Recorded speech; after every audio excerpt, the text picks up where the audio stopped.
AI is the two-letter word that has become an integral part of our daily lives. We and many other countries rely on this tool. But what exactly makes this so unique? One water bottle is how much drinking water that is wasted for one AI-generated response.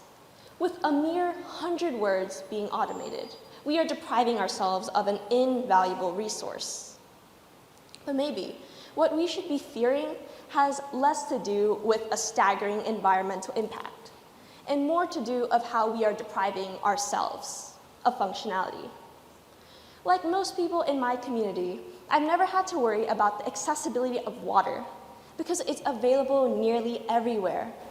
From gas stations, grocery markets, it's common and easily distributed. But why? Why is a piece of junk, truly, like this, so revolutionary? Why, that's because of convenience. Convenience at the cost of biodiversity. That is the price of our plastic water bottles.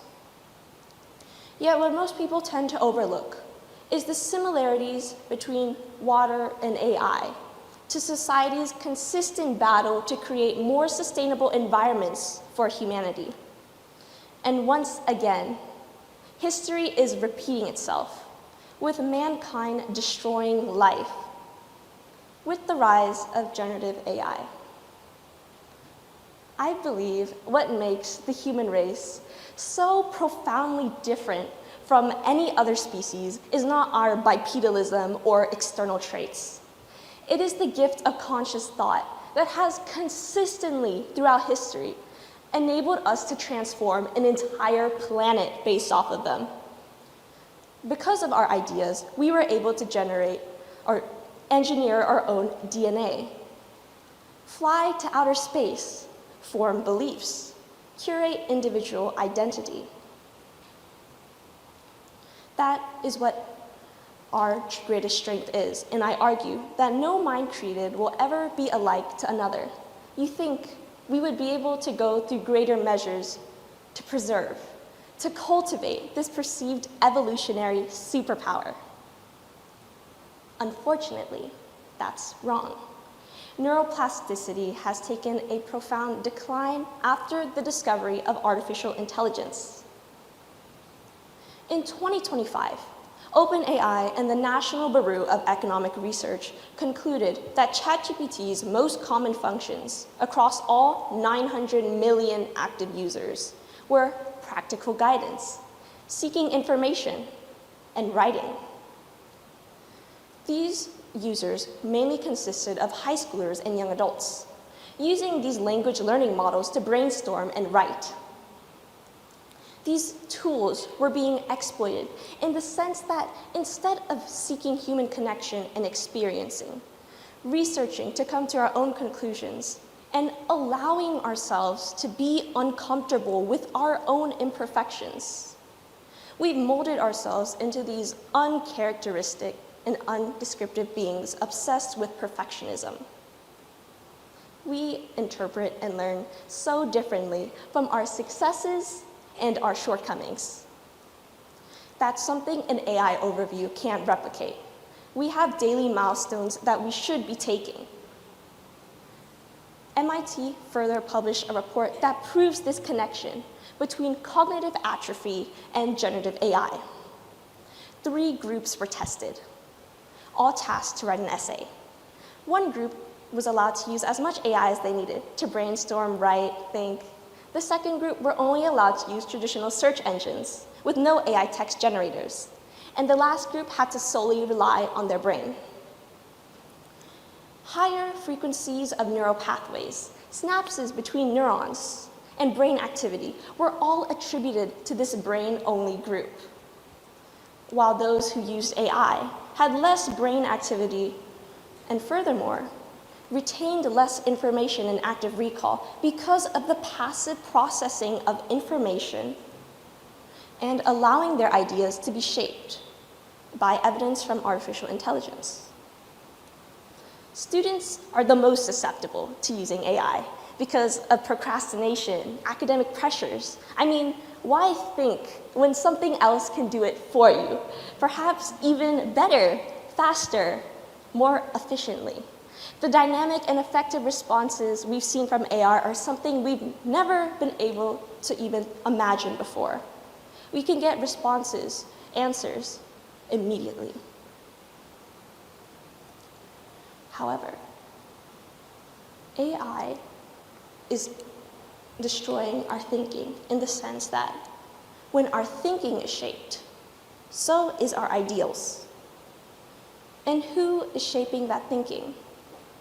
The founders in charge.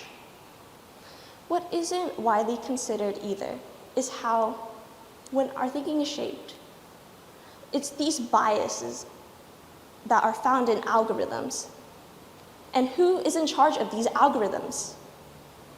The founders in charge. Political, societal, and religious beliefs can all be favored in conversations with AI because of the agendas these founders may have. They want to influence us. Even adults have been guilty for using AI. Take office jobs.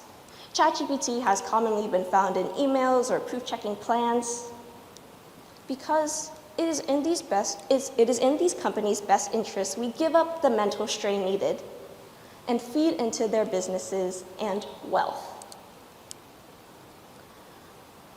Furthermore, one of the main reasons of how I became so terrified about how ChatGPT was ruining myself and my classmates was in my science class. Us, a group of 4, were tasked to write a research paper and given time in class. Colored cursors moved across the screen as we typed from a blank document.